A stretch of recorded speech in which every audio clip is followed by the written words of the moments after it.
마태복음 18장 1절로 20절의 말씀 한 절씩 교독하고 마지막 절은 합독하겠습니다.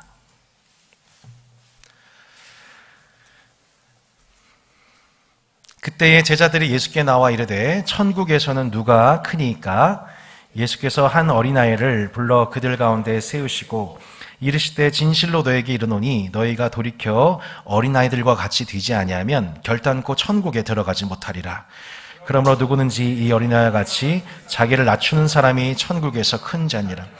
또 누구든지 내 이름으로 이런 어린아이 하나를 영접하면 곧 나를 영접함이니 누구든지 나를 믿는 이 작은 자 중 하나를 실족하게 하면 차라리 연자맷돌이 그 목에 달려서 깊은 바다에 빠뜨려지는 것이 나으니라. 실족하게 하는 일들이 있음으로 말미암아 세상에 화가 있도다. 실족하게 하는 일이 없을 수는 없으나 실족하게 하는 그 사람에게는 화가 있도다. 만일 내 손이나 내 발이 너를 범죄하게 하거든 찍어내버리라. 장애인이나 다리 저는 자로 영생에 들어가는 것이 두 손과 두 발을 가지고 영원한 불에 던져지는 것보다 나으니라. 만일 내 눈이 너를 범죄하게 하거든 빼어내버리라. 한 눈으로 영생에 들어가는 것이 두 눈을 가지고 지옥불에 던져지는 것보다 나으니라. 삼가 이 작은 자 중에 하나도 업신여기지 말라. 너에게 말하노니 그들의 천사들이 하늘에서 하늘에 계신 내 아버지의 얼굴을 항상 배움느니라.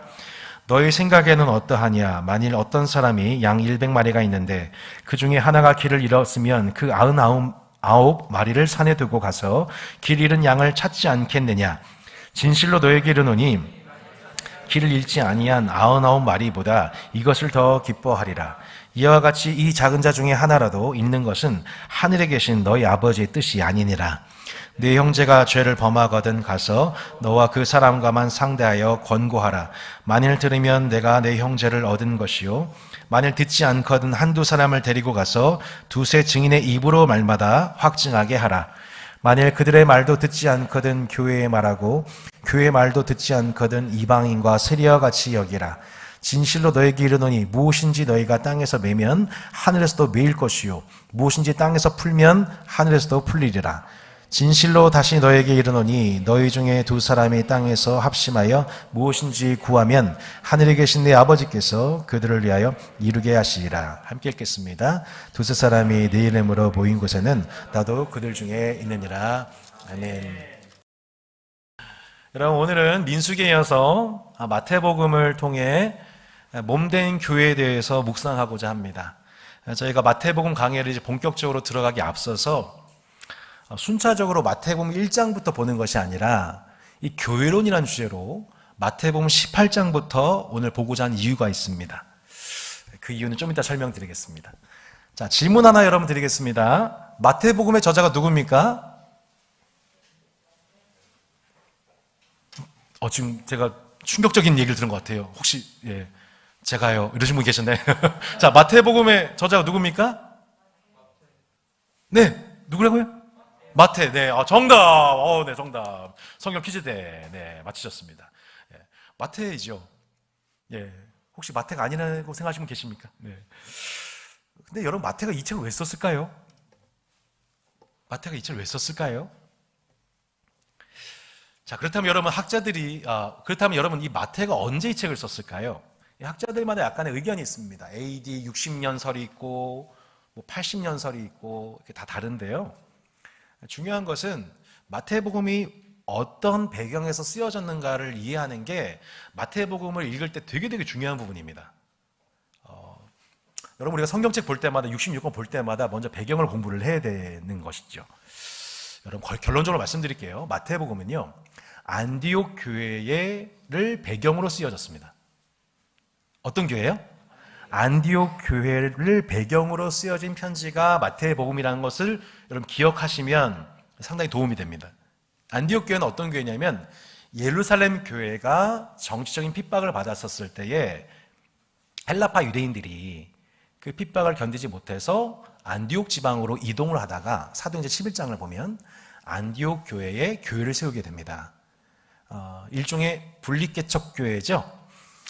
그 교회가 세워지게 되어서 다수의 헬라파 출신의 유대인들과 안디옥 근방의 이방인 출신 그리스도인들이 함께 연합된 교회를 이루게 된 교회가 안디옥 교회예요. 그러니까 다수의 유대파, 소수의 이방인이 모인 교회죠. 그렇게 정치적 핍박에 의해서 떨어져 나오게 된 헬라파 유대인들이 주를 이루게 되었고 이방인들과 섞이게 되었으니 출신도 지역도 배경도 다른 사람들이 한자리에 모이게 되었으니 여러분 그들 안에 공동체적인 관계적인 어려움이 있었을까요? 없었을까요? 흐름상 있었겠죠? 예. 함께 예수님을 믿는 그 믿음 안에서 한자리에 모였지만 실제 그 몸된 교회 안에 여러 몸살이 있었던 것을 보게 됩니다. 첫 번째, 외부적인 어려움이 있었어요. 먼저는 기독교에 대한 박해가 심각해져 가고 있던 시기였습니다. 두 번째, 거짓 교사, 자칭 그리스도, 거짓 선자들이 출몰하던 시기였어요.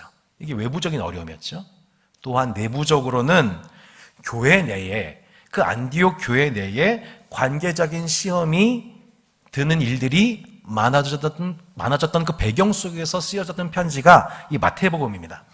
이 마태복음에 이 해당자가 되는 안디옥 교회의 감독자였던 마태가 그러한 내외부적인 어려움을 보고서 쓰게 된 편지예요. 그래서 사복음서 중에 유일하게 이 단어가 마태복음에만 기록이 됩니다. 이것은 무엇일까요? 마태복음 16장 18절을 읽어보도록 하겠습니다. PPT 한번 보시겠습니다. 같이 한번 읽어보겠습니다. 시작. 또 내가 내게 이르노니 너는 베드로라. 내가 이 반석 위에 내 교회를 세우리니 음부의 권세가 이기지 못하리라. 사복음서에서 마태복음에만 나오는 이 단어는 무엇일까요? 아멘. 교회입니다. 교회라는 단어가 유일하게 마태복음에서 등장해요. 주 예수님은 그리스도십니다. 하나님의 살아계신 아들이십니다. 라는 신앙 고백의 반석 위에 세워진 모임이, 하늘 백성의 모임이 뭐예요? 교회예요. 음부의 권세가 싸우려 왔다가도 결과적으로 이기지 못하는 모임이 뭐예요? 교회예요. 세상이 아닌 예수님으로부터 태어난 신생아들과 그 신생아들을 돌보는 성장한 자들의 모임이 교회예요. 이 교회라는 단어가 마태복음 16장에서 처음 고백된 후에 마태복음 18장 오늘 본문에서 등장을 한 것입니다. 마태복음 18장 17절에 보면 이렇게 나옵니다. 만일 그들의 말도 듣지 않거든. 어디에 말하라고요? 교회에 말하고. 교회의 말도 듣지 않거든 이방인과 세리와 같이 여기라. 여러분, 지금 우리가 속한 교회는 지상교회입니다. 근데 우리가 앞으로 영원토록 거하게 될 교회는 천상교회예요. 그 천상교회는 우주적 교회이며 승리한 교회입니다. 근데 우리가 지금 속한 교회는 지상교회이며 전투 중인 교회입니다. 지어져 가는 도중에 있는 교회입니다.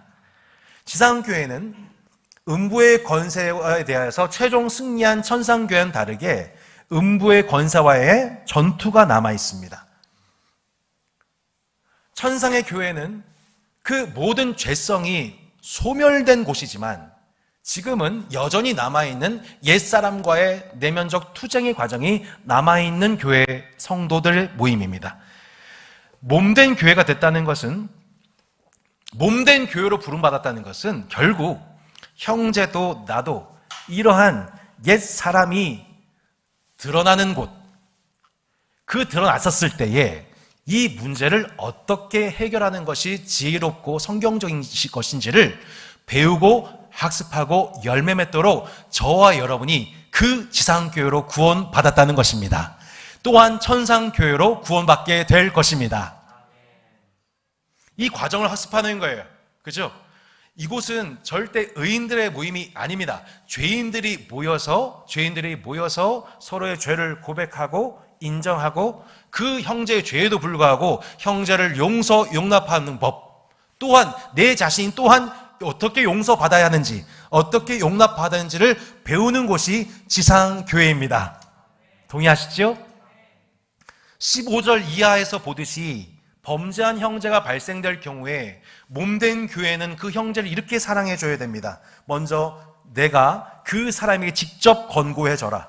듣지 않거든 한두 사람을 데리고 가서 다시 한번 권고해줘라. 그래도 말을 듣지 않으면 교회에 말하라. 여기서 교회란 교회를 감독하는 장로들을 1차적으로 의미합니다. 그 말도 듣지 않거든 이방인과 세리와 같이 여기라. 곧 출교를 말합니다. 누가 이것을 말씀하신 거예요? 마태가 세운 게 아니에요. 교회의 머리이신 예수님이 직접 범죄에 대한 첫 번째 권고, 재권면, 치리, 출교.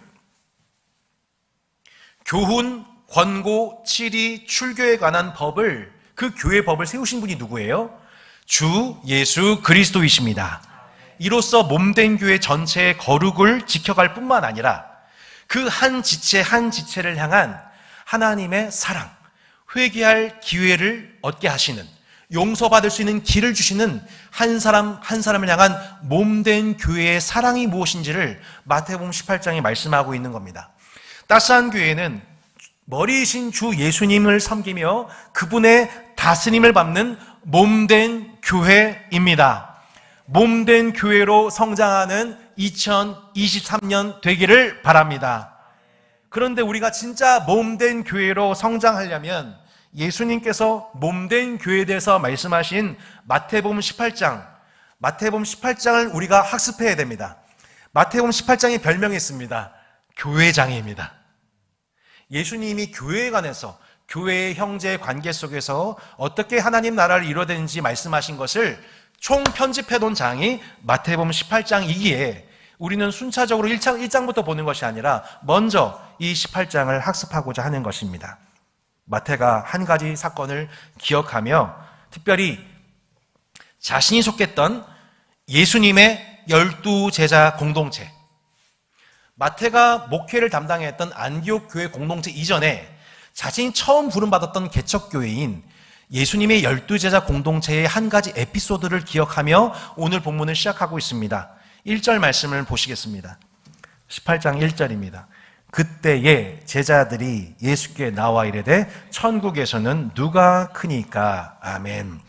지금 제자들이 무슨 논쟁을 하기 시작하냐? 누가 크냐 논쟁하고 있습니다. 누가 크냐 논쟁. 예. 누가 키가 크냐 이게 아니죠? 뭐 베드로가 난 180이야 이런 거 자랑한 게 아니에요. 예. 지금 제자들의 마음이 되게 흥분이 되어 있습니다. 왜? 수많은 사람들이 예수님을 주목하기 시작했어요. 예수님이 쓰신 페이스북의 글과 그 사역하는 동영상, 유튜브 영상과 예수님의 사진 찍힌 인스타그램에 사람들이 어마어마하게 몰려가지고 좋아요 누르고 공감 표시 누르고 댓글을 달면서 하루에 수천 명, 수만 명이 예수님의 팔로워가 된 것입니다. 근데 자신이 예수님의 직속제자 아니겠습니까? 이제 예수님이 예루살렘에 입성하시면, 왕이 되시면 자신들은 그 왕 되신 주님의 우편 좌편 큰 지위와 권세를 누리게 될 것을 예상한 겁니다. 그래서 그 12제자 중에 누가 크냐? 누가 예수님의 핵심 인싸냐? 내가 인싸야, 내가 인싸. 하면서 한쪽에는 베라인, 한쪽에는 요라인. 베라인 누구예요? 베드로. 베드로와 안드레 라인. 이쪽 누구예요? 요한과 야고보 라인. 이 초기 개척교회 초기 멤버들이거든요. 이 양쪽이 막 으쓱쓱대면서 우리가 더 크지, 우리가 더 크지. 이거를 예수님이 십자가 지시는 그 도중에 직전에 누가 크냐 논쟁이 일어난 것입니다. 한마디로 나는 상대방에 비해서 이러한 이유로 더 탁월하고 높은 사람이야. 상대방은 내 자신보다 덜 못한 사람이야. 덜한 사람이야. 이런 식으로 남을 낮추는 것이죠. 이게 여러분 몸된 교회의 원형이었던 12명 제자 공동체의 초기 모습이었다는 거예요. 이게 예나 지금이나 다르지가 않죠. 저도 처음에 신앙생활 할 때 이런 얘기 참 많이 했거든요. 무슨 얘기 많이 했냐면 누구 목사님이 짱이야. 여러분 안 그랬어요? 네. 누가 뭐니 해도 이 목사님 짱이야. 그러다 또 몇 년 또 지나면 아니야, 이 목사님 짱이었어. 또 어느 교회 보면 이 교회가 짱이야, 탑이야, 대한민국 원탑이야. 나 이 교회 교역자 되고 싶어. 이런 생각하는 그 모든 기준은 성경이 말하는 기준이 아니라 내 기준입니다. 세속의 기준으로 바라보고 말하고 있는 거죠. 여러분 혹시 여러분도 세속의 기준으로 그렇게 교회를 생각하고 계시진 않습니까? 세속의 기준을 가지고 여러분 옆에 있는 형제를 바라보고 계시지 않습니까? 이때 예수님이 한 어린아이를 부르십니다. 한 어린아이를 부르세요. 그리고 말씀하세요. 뭐라고 말씀하신지 한번 보실까요? 4절부터 6절입니다. 그러므로 누구든지 이 어린아이와 같이 자기를 어떤 사람이요? 낮추는 사람이 천국에서 큰 자니라. 또 누구든지 내 이름으로 이런 어린아이 하나를 영접하면 곧 나를 영접함이니 누구든지 나를 믿는 이 작은 자 중 하나를 실족하게 하면 차라리 연자맷돌이 그 목에 달려서 깊은 바다에 빠뜨려진 것이 나으니라. 예수님이 어린아이 한 명을 부르셔서 한 큐에 3가지 교훈을 하고 계세요. 어린아이처럼 낮추는 자가 큰 자다. 어린아이 한 사람 영접하는 것이 나를 영접하는 거다. 이 중에 한 사람이라도 어린아이 같은 자를 낙심시키는 것, 실족하게 한 사람, 그 사람 심판이 있을 것이다. 여러분 도대체 왜 예수님이 어린아이를 예로 드셨을까요? 당시 유대인들에게 있어서 어린아이는 여성과 이방인과 더불어 또한 세리와 더불어서 인간 이하의 존재로 여겼기 때문입니다. 나는 유대인입니다. 나는 남성입니다. 나는 성인입니다. 라는 것을 공개적으로 감사 기도했던 그들이었어요. 출신과 성별과 연령, 세속의 기준으로 사람을 차별하는 것이 지배적인 문화였어요. 그 가운데서 예수님이 일부러 어린아이를 데려오셔서 그를 환대하시죠. 차별받고 있던 여성들에게 일일이 찾아가시죠. 유대인들이 상종하지도 않는 이방인들에게 찾아가시죠. 심지어 자신의 몸을 파는 직업 여성이나 심지어 세리들과 함께 하시죠. 당시 세리는 한마디로 친일파입니다. 전 지금도 잘 용서가 안 됐는데 예수님은 그러한 행적한 사람들과 함께 하셨어요. 세금을 과잉 추징해서 배를 불린 자들, 이런 사람들과 예수님이 함께 하셨어요. 오해받기 딱 십상이죠. 여러분 놀랍게도요, 마태복음의 저자 마태가 무슨 출신이에요? 세리 출신입니다. 마태는 갈릴리 지역의 악명 높은 세리였습니다. 마태는 헬라식 이름이에요. 실제 이름은 뭐예요? 레위라고 해요. 레위. 유대인이에요. 유대인. 유대인으로서 같은 민족을 팔아먹은 사람 마태입니다. 여러분 그 마태의 입장과 정반대에 있던 사람이 여러분 제자 공동체에 있었습니다. 열심당원 시몬, 민족주의자, 칼을 품고 다니면서 민족을 배신하는 사람, 처단하는 사람이에요. 그러니까 이 제자 입장에서 마태가 12제자 공동체에 들어왔을 때 마음이 어땠을까요? 제자들 공동체 입장에서 마태는 용서가 안 되는 사람이에요. 당장 칼로 쳐다내는 사람이에요. 근데 그 마태가 자신들과 함께 한 배에 타게 된 거예요. 불편하죠. 불편하죠. 같은 공동체 안에 있는데. 이미 마태 통해서 수많은 제자들이 억울한 과세의 피해를 당했습니다. 그런데 그 예수님이 세관에서 돈 세고 있는 마태에게 찾아가셔서 뭐라고 말씀하셨어요? 너는 나를 따르라 말씀하셨어요. 넌 나를 따르라. 심지어 마태의 집에 가셨어요. 마태의 집에. 마태의 집에 들어가셔서 많은 세리들과 더불어서 먹방을 찍으셨어요. 막 삼겹살 팍 해가지고 쌈장 맛있겠다 하여튼 막 구워 드시면서 막 찍는 거 셀카 찍어가지고 막 인스타 올리고, 그랬더니 막 바리새인들이 난리가 난 거죠. 막 참남하다 막 하면서 막 부정하다 하면서 막 죄인들이다 하면서 악성 댓글을 막 날린 거죠. 그때 예수님이 맨 마지막에 댓글 어떻게 다셨어요? 여러분 댓글 달았다는 말씀 없습니다. 여러분 비유예요. 네. 뭐라고 말씀하셨어요? 같이 한번 읽어보세요. 시작. 건강한, 마태복음 9장 12절 13절 시작.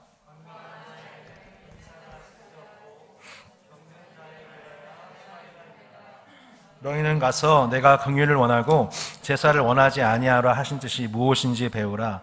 나는 의인을 부르러 온 것이 아니요 죄인을 부르러 왔노라. 아멘. 이게 예수님의 마지막 댓글이었어요. 너희들 내가 누군지 아니? 나는 병든 자를 고치는 의사야. 나는 죄인을 회개케 하는 제사장이야. 내가 구약을 39권을 통해서 너희한테 가르쳐주고 싶었던 게 있는데 뭐냐면 나는 많은 제사를 원하는 게 아니야. 나는 긍휼을 원한대. 난 긍휼을 원해. 너희를 긍휼히 여기는 하나님의 마음을 알기를 원해. 전에 제가 섬겼던 교회가 성복중앙교회였는데요. 그 교회에서 2010년부터 2018년 9년을 섬겼습니다. 그 청년부 전성기가 있었어요. 2015년 전후예요. 그때 그 청년부가 제자훈련 예배 소그룹이 부흥을 하면서 수가 260명이 넘어갔었습니다. 세 가족이 정신없이 오던 때였어요. 목회자인 저는 정말 행복했습니다. 근데 행복하면서 동시에 고민에 빠졌습니다. 전에는 일일이 한 사람 한 사람 신방하면서 인격적인 관계를 했던 관계였었는데 점점 관리자가 되어지기 시작하는 제 모습을 보게 된 거예요. 그러던 어느 날에 한 청년 자매를 카페에서 신방하게 되었습니다. 상경한 자매예요. 학업을 감당하고 졸업을 앞두고 아르바이트를 감당하면서 벌이를 하고 있었습니다. 이제 진로를 모색하던 중에 갑자기 어머니의 암 선고 소식이 떨어진 겁니다. 이 자매가 시험이 찾아왔습니다. 하나님이 살아계신 거 맞나? 하나님 나를 사랑하신 거 맞나? 왜 하필 이 시기에? 왜 하필 이 시기에? 나 한 사람 버티기도 힘든 이때에 내가 왜 이 일을 당해야지? 이 영적인 시험이 찾아온 거예요. 전화가 안 됩니다. 답변이 없는 거죠. 그 모습을 보면서 놀랍게도 제가 어떤 마음을 품었는가? 두 가지였습니다. 야, 내가 이렇게까지 권면했는데 얘가 내 말을 듣지 않는다. 두 번째, 야, 지금 우리 성복정의 청년부에 청년들이 얼마나 많은데, 내가 돌볼 사람이 얼마나 많은데, 이런 마음이 쓱 들어오는 겁니다. 그러던 새벽에 이 청년을 담당하던 한 순장이 새벽 기도를 참석했습니다.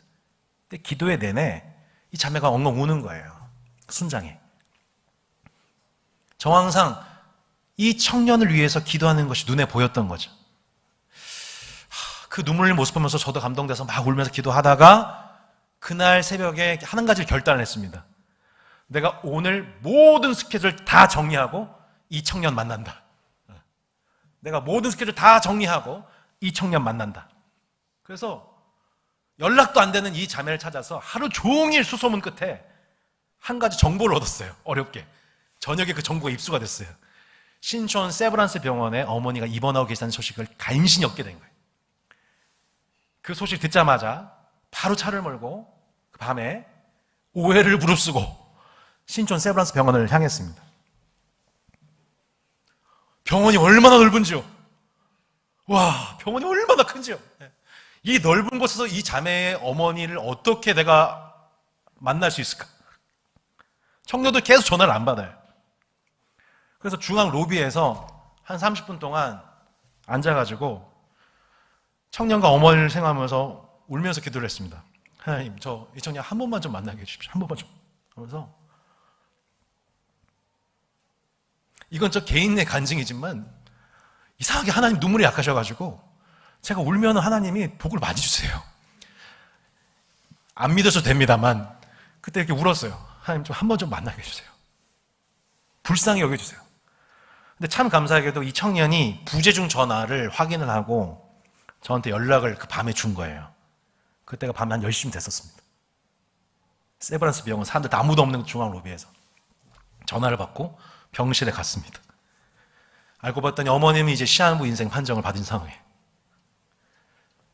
이 자매 우는 거죠. 먹먹합니다. 이 자매를 붙잡고 이제 기도를 합니다. 그리고 이제 몇 주 뒤에 이 청년한테 연락이 왔어요. 청년이. 목사님 기적이 일어났어요. 어머니가 병상에서 예수님을 영접하셨어요. 여러분, 그렇게 청년이 교회 공동체로 복귀를 했어요. 그리고 몇 년 뒤에 어머님 장례식을 제가 담당하게 되었죠. 이제 이 자매가 따스한 교회 무명의 후원자로서 함께 해주고 있죠. 제가 왜 이 말씀 드린지 여러분 기억해 주시기 바랍니다. 몸된 교회로 살아가는 우리가 한 사람에 대한 그 가치를 세상이 바라보는 기준으로 누구는 존귀하게, 누구는 하찮게,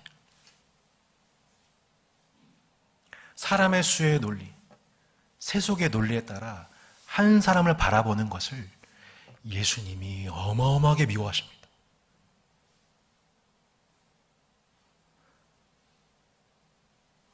그런 세상은 화가 있을 거라고 말씀하십니다. 세속의 기준으로 사람을 평가하고 말하고 해석하고 판단하고 칭찬하는 그 세속은 결국 망하게 될 것입니다. 근데 교회가 똑같이 그렇게 하면 그 사람도 화가 있을 것입니다. 오늘 본문이 그거 말씀하고 있는 거예요. 예수님의 12제자 공동체 내에서도 초기에 세속의 기준으로 누가 더 크냐 논쟁했습니다. 마태가 목회하던 안디옥 교회 내에서도 헬라파 유대인들과 이방인 출신 그리스도인 사이에서 누가 크냐 논쟁했던 겁니다. 서로의 다름을 인정하지 않고 우리가 더 탁월한 민족이야, 너희는 열등해 라고 말은 안 하지만 실제 마음속에 있던 그 차별과 증오와 미움과 편견들이 가득해서 함께 모여 있으나 몸된 교회를 연합되지 못했던 교회가 바로 안디옥 교회였던 것이죠. 세속의 기준으로 사람의 높고 낮음을 구분합니다. 여성이란 이유로, 나이의 이유로, 출신이나 직업의 이유로 평가받는 것, 세상이나 교회나 똑같았다는 거예요. 마태는 그 교회를 향해서 이렇게 엄중하게 경고하시는 예수님의 말씀을 기록해 놓은 겁니다. 우리 6절로 9절 다시 한번 보십시오. 누구든지 나를 믿는 이 작은 자 중 하나를 실족하게 하면 차라리 연자맷돌이 그 목에 달려서 깊은 바다에 빠뜨려지는 것이 나으니라. 실족하는 일들이 있음으로 말미암아 세상에 화가 있도다. 그죠? 실족하게 하는 일이 없을 수는 없으나 실족하게 하는 그 사람에게는 화가 있도다. 만일 내 손이나 내 발이 너를 범죄하게 하거든 찍어내버리라. 장애인이나 다리 저는 자로 영생에 들어가는 것이 두 손과 두 발을 가지고 영원한 불에 던져진 것보다 나으니라. 만일 내 눈이 너를 범죄하게 하거든 빼어내버리라. 한 눈으로 영생에 들어가는 것이 두 눈을 가지고 지옥불에 던져진 것보다 나으니라. 8절로 9절에 범죄하게 하다, 이게 무슨 뜻이냐? 거침돌을 논다는 뜻입니다. 내가 한 말이, 행동이, 태도가 다른 형제들에게 거침돌이 되어서 범죄하게 만드는 그것. 세상에서 계속 무시받고 업신여김 당하고 했던 사람들이 교회에 왔는데 교회에서 똑같이 무시당하고 업신당한 일, 실족하게 되는 일, 그 일을 경험하게 하면 그 사람은 화가 있을 것이다. 세상과 똑같이 외모, 학벌, 재력 이런 것들이 존중받고 덜 중요한 사람은 무시당하고 업신여김 당하고 하찮게 여김받고, 야, 교회 갔더니 똑같더라 라고 교회에 대해서 등 돌리게 되면 그렇게 만든 사람 화가 있을 거라고 경고하고 있는 겁니다. 지금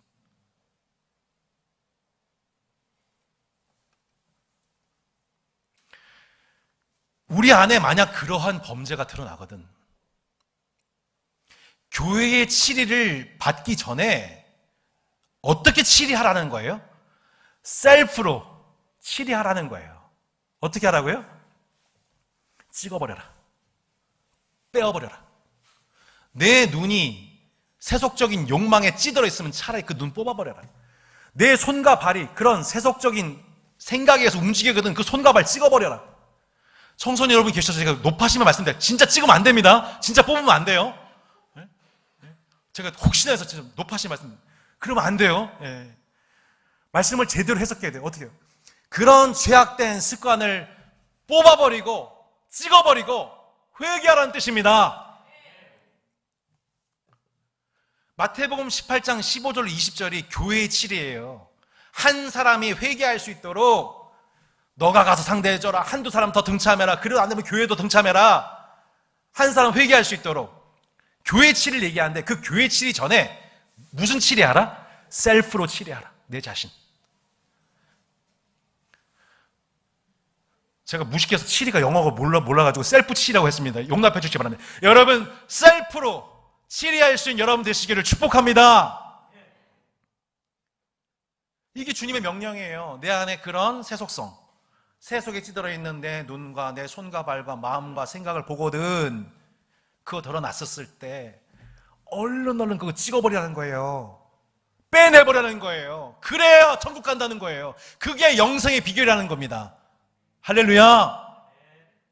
여러분, 영생을 이 땅에서 누리신 여러분 되시길 바랍니다. 세속을 찍어버리시길 바랍니다. 빼내어버리시길 바랍니다. 마태복음 25장에서 예수님이 이 말씀을 연장선상에서 말씀하세요. 예수님이 영광의 보좌에 앉아 계세요. 근데 똑같아 보였던 그 흰색 털 있는 염소와 양떼들을 있는데 그 목자께서 이렇게 구분을 하시는 거예요. 그 전에는 분간이 안 됐어요. 똑같아 보였어요. 한 자리 있었기 때문에. 그래서 오른편에 모여있는 양떼들을 향해서 뭐라고 하시면 하나님 나라가 너희들 것이다 상속을 해주세요. 양떼들은 음메 하면서 이제 그런 말씀 없어요. 예, 음메 하면서 아멘. 왜 그런지 몰라요. 막 하면서 막 좋아해요. 예. 근데 알고 봤더니 이 양떼들에게는 한 가지 특징이 있어요. 우리가 언제 그렇게 했어요? 그러니까 줄인 사람, 목 마른 사람, 나그네 된 사람, 헐벗은 사람, 병든 사람, 옥에 갇힌 사람들, 그 사람들에게 먹여주고 마시우게 하고 옷 입혀주고 집에 초대 짰냐? 그 너희들 나한테 한 거야. 지극히 작아 보이는 그 사람들에 대해서 업신여기지 않고 실족하지 않고 그들을 대접했던 그때 너희들 나한테 했던 거야. 그게 예수님이 이렇게 말씀하십니다. 임금이 대답하여 이르시되 내가 진실로 너에게 이르노니 너희가 여기 내 형제 중에 지극히 작은 자 하나에게 한 것이 곧 내게 한 것이니라. 마태복음에서 가장 반복되고 있는 단어가 뭐냐? 지극히 작은 자입니다. 지극히 작은 자. 지극히 작은 자. 어떤 경우에는 어린 아이를 의미합니다. 어떤 때는 헐벗은 자, 가난한 자, 굶주린 자, 몸에 병든 자를 의미합니다. 너무 작아 보여서 하찮게 여기는 그 사람, 내 눈에 봤었을 때 별 볼 일 없어 보이는 그 사람, 그 지극히 작은 자 한 사람이 한 것이 곧 내게 한 것이라고 말씀하신 거죠. 그런 의미에서 여러분 12제자 공동체 중에 지극히 작은 자는 누굽니까? 마태입니다. 마태예요. 12제자 공동체 중에서 가장 소외받기 쉽고 왕따 당하기 쉽고 용서받기 쉽지 않았던 그 사람, 그 마태에게 용서하는 법을 12제자 공동체도 배워야 했던 것이죠. 마태 또한 그들에게 용서받는 법을 배워야 했던 것이죠. 세속의 기준으로 하찮게 보이는 한 사람을 소홀하게 대하는 자들은 염소입니다. 염소들이에요. 교회를 다니지만 염소들입니다. 교회를 다니지만 염소들이에요. 성 아우구스티누스가 그런 얘기 했습니다. 오늘날 3세기 때 얘기해요. 와, 이 교회를 보니까 한탄스러운 거예요. 교회 안에는 이리떼들이 득실되고 교회 밖에 양떼들이 울고 있구나. 교회 안에 염소 새끼가 가득하고 교회 밖에 양떼들이 울고 있구나. 그게 교회 현실이었다는 거예요. 3세기에. 교회 생활은 열심히 했지만 실제 생각은 천국이 아닌 세속에 속한 자들, 이게 염소인 겁니다. 생각은 세속적이면서 교회를 열심히 다니는 거예요. 지금은 분간이 안 돼요. 지금은 옆에 있는 남편이나 동역자들 당신 염소군요 이러면 안 됩니다. 난 양이야 뭐 이러면 안 돼요. 오늘 또 말씀 또 집에 가서 막 배우자끼리 막 당신 염소 새끼야 막 이러면서 막 난리가 나세요. 막 꼭 말씀을 자기한테 적용 안 하고 아까 들었지? 자기를 향한 말씀 막 이런, 그분이 염소의 가능성이 높아요. 그분이 염소의 가능성이 되게 높아요.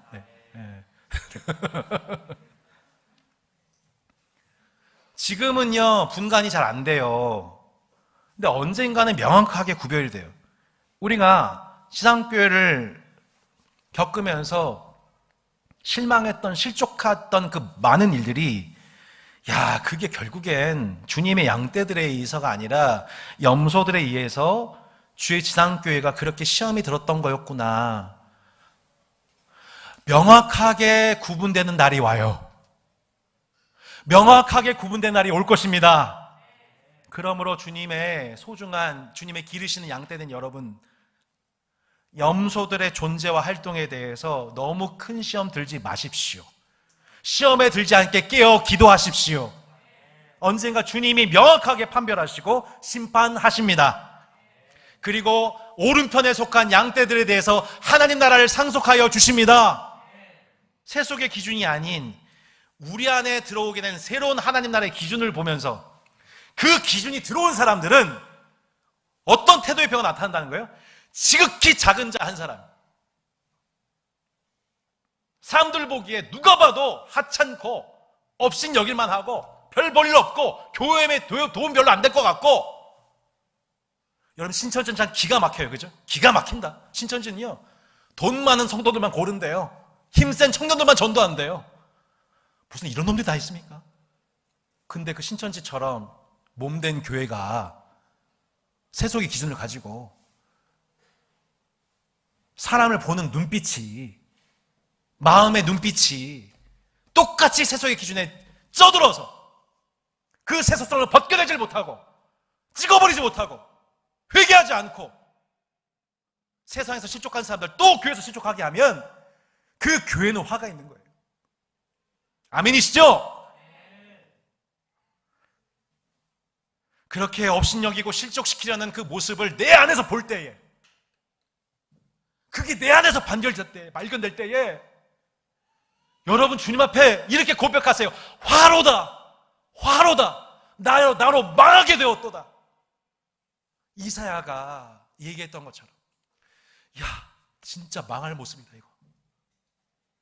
나 이러다가 복 있는 자가 아니라 하나님 앞에 화를 면치 못하겠구나.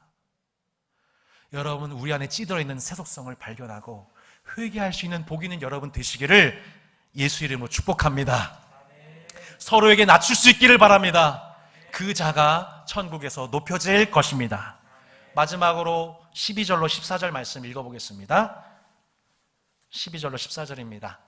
너의 생각에는 어떠하냐? 만일 어떤 사람이 양 100마리가 있는데 그 중에 하나가 길을 잃었으면 그 99마리를 산에 두고 가서 길 잃은 양을 찾지 않겠느냐? 진실로 너에게 이르노니 만일 찾으면 길을 잃지 아니한 99마리보다 이것을 더 기뻐하리라. 이와 같이 이 작은 자 중에 하나라도 잃는 것은 하늘에 계신 너희 아버지의 뜻이 아니니라. 전 이 본문 보면서 양 100마리 중에 잃어버린 양 1마리 찾아가는 것, 전도 집회 앞두고 많이 봤던 말씀입니다. 새생명 축제 때 믿지 않는 이웃을 떠올리면서 하나님 잃은 양 얻게 해주세요. 참 기도 많이 했습니다. 그러나 여기서 말하는 잃어버린 양 1마리는 믿지 않는 전도 대상자가 아니에요. 주님의 몸이라고 일컬어지는 교회에 왔다가 그 교회에서 업신여김을 당하고 실족을 당해서 그 목자와 공동체의 품을 떠나버린 자들, 그 잃어버린 자들, 하나님의 언약 백성으로 부름받았지만 주님의 몸된 교회에 이 세상을 닮아간 모습으로 말미암아 상처받고 떠나보낼 수밖에 없었던 이 땅의 가난한 성도들, 그게 누구예요? 이 잃어버린 양 1마리인 거예요. 저는 경험적으로 따스한 교회 3년 6개월 이상 예배드리면서 지금도 잊혀지지 않는 수많은 순간들이 있는데, 수요 예배, 금요 예배 1명, 2명 앞에 두고 말씀을 전하는데 그분이 지역교회에서 상처를 갖고 어쩔 수 없이 따스한 교회 찾아와서 예배드리는 그 순간,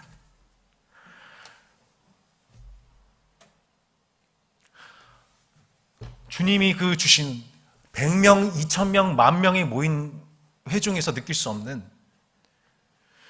잃어버린 한 영혼을 얻었을 때의 하나님이 누리신 기쁨이 무엇인지를 저는 개척교회 하면서 다시 한번 그걸 느낍니다. 개척교회가 저한테 복이입니다. 한 분 앞에 두고 말씀 전할 때 잃어버렸던 그 한 영혼이 주님 앞에 나와서 말씀 듣는 그 순간이 목회자로 살아가는 순간 중에서 최고의 영예로운 순간인 거예요. 여러분, 우리 따스한 교회는 그렇게 잃어버린 양 한 머리가 주님 앞에 돌아올 때에 누리시는 아버지의 기쁨으로 충만한 목자 공동체 되기를 바랍니다. 따스한 교회를 통해 실족했던 가난한 성도들과 청년들과 어린아이 취급당했던 이 땅의 수많은 자녀들이 이 공동체 안에서 다시 실족되지 않고 다시 업신여김 당하지 않고 예수님의 환대와 축복과 사랑과 양육을 받아 누리는 은혜가 있는 공동체 되기를 바랍니다. 이 시대의 마태와 같은 죄인들이 긍휼의 목자이신 예수님을 만나 이 교회 공동체 안에서 자신의 죄를 회개하고 형제에게 용서를 구하고 용서를 받게 되어